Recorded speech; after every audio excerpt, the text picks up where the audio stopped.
எல்லாருக்கும் வணக்கம். நான் டாக்டர் கார்த்திகேயன். நேற்றைய வீடியோவில் நுரையீரலுக்கான பயிற்சிகள் குறித்து சொல்லியிருந்தேன்.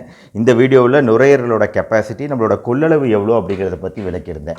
அதே சமயம் நுரையீரல் பயிற்சிகளில் இந்த 3 பால் எக்ஸசைஸ் இல்லையா அப்படின்னு நிறைய பேர் கேட்டிருந்தீங்க. இதை வச்சு நம்ம நுரையீரலுக்கு பயிற்சி கொடுக்கலாமான்னு கேட்டிருந்தீங்க. நான் குறிப்பாக இந்த 3 பால் எக்ஸசைஸை நான் வேண்டாம் அப்படின்னு சொல்லிட்டு வீடியோவிலேருந்து எடுத்துட்டேன். ஏன்னா கன்ஃபியூஷன் வருங்கிறதுக்காக. ஏன்னா இதில் கொடுத்துருக்கக்கூடிய அளவுகள் பாருங்கள், நல்லா கிளியராக பார்த்தீங்கன்னா தெரியும்.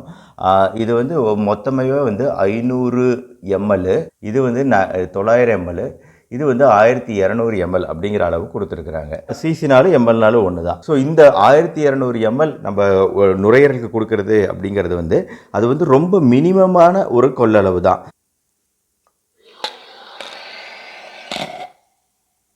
ஏன்னா சர்ஜரி அப்போ மயக்க மருந்து கொடுக்கும்போது நான் நேற்று காமிச்சேன் இல்லையா, இந்த பலூன் மாதிரி நுரையீரல் எப்படி விரிவடையுது சுருங்குதுன்னு.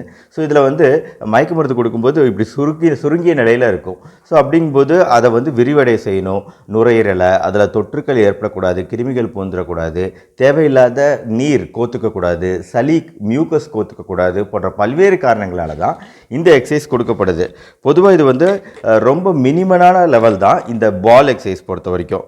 இதே இன்னொரு டைப் ஆஃப் எக்ஸசைஸ்க்குனே ஒன்று இருக்குது. அதுக்கு பேர் இன்சென்டிவ் ஸ்பைரோமீட்டர் அப்படின்னு சொல்லுவோம். இதில் 1200 ml ஃபுல் கெப்பாசிட்டினா அதில் 5000 ml.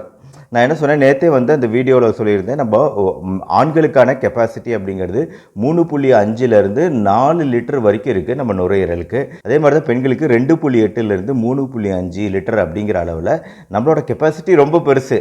நம்ம டீப் ப்ரீத்திங் பண்ணும்போது இது உதவாது. இது ஜஸ்ட் ஒரு 1200 ml வரைக்கும் தான் தாங்கும். ஸோ அப்போ இதில் நம்மளுக்கு ஃபுல் கெப்பாசிட்டி நம்ம நுரையீரலுக்கு கிடைக்கிறது இல்லை.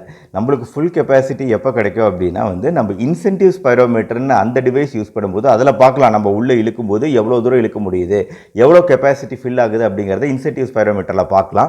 அதை நான் உங்களுக்கு காமிக்கிறேன். ஆனால் இந்த இன்சென்டிவ் ஸ்பைரோமீட்டர் கிடைக்கவே இல்லை. நான் எங்கெங்கேயோ தேடி பார்த்துட்டேன். ஆனால் எங்கேயுமே இந்தியாவில் இன்சென்டிவ் ஸ்பைரோமீட்டர் கிடைக்கிற மாதிரி தெரியல. எல்லா இடத்துலையுமே நுரையீரல் எக்ஸசைஸ் அப்படின்னாலே கிடைக்கக்கூடியது இந்த பால் டிவைஸ் ஒன்று தான். ஆனால் இதுவே பண்ணுறதுக்கு சில பேர் சிரமப்படுவாங்க. வயசானவங்க இதுவே 3 பாலை மேலே ஏற்றுறதுக்கு சிரமப்படுவாங்க.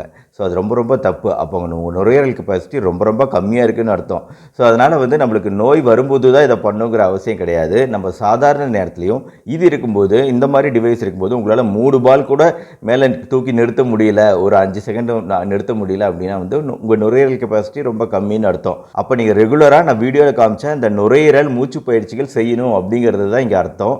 ஸோ அதை ஞாபகம் வச்சுக்கோங்க. நீங்கள் கண்டிப்பாக நுரையீரல் பயிற்சிகள் செஞ்சே ஆகணும். நீங்கள் டீப் ப்ரீத்திங் எக்ஸசைஸ், அதுக்கு அந்த வீடியோவை பாருங்கள், உங்களுக்கு முழுமையாக கான்செப்ட் புரியும். ஸோ அந்த வீடியோவில் நம்ம படுத்துக்கிட்டு செய்யலாம், நின்றுக்கிட்டு செய்யலாம், உட்காந்துக்கிட்டு செய்யலாங்கிற மாதிரி எளிமையான எக்ஸசைஸாக சொல்லியிருக்கிறேன். கண்டிப்பாக இந்த நுரையீரல் பயிற்சிகள் நீங்கள் அந்த வீடியோவை பார்த்து பண்ணுங்கள். ரொம்ப நுரையீரல் வீக்காக இருக்கிறவங்க வேணால் இந்த பயிற்சியை ஸ்டார்ட் பண்ணலாம். மறக்காமல் இந்த வீடியோ உங்களுக்கு பிடிச்சிருந்துச்சுன்னா, யூஸ்ஃபுல்லாக இருந்துச்சுன்னா லைக் பண்ணுங்கள். நீங்கள் லைக் பண்ணுறது தான் இந்த வீடியோவை பல பேருக்கு கொண்டு போய் சேர்க்கறதுக்கான மெயின் வெஹிக்கிளாக இருக்குது.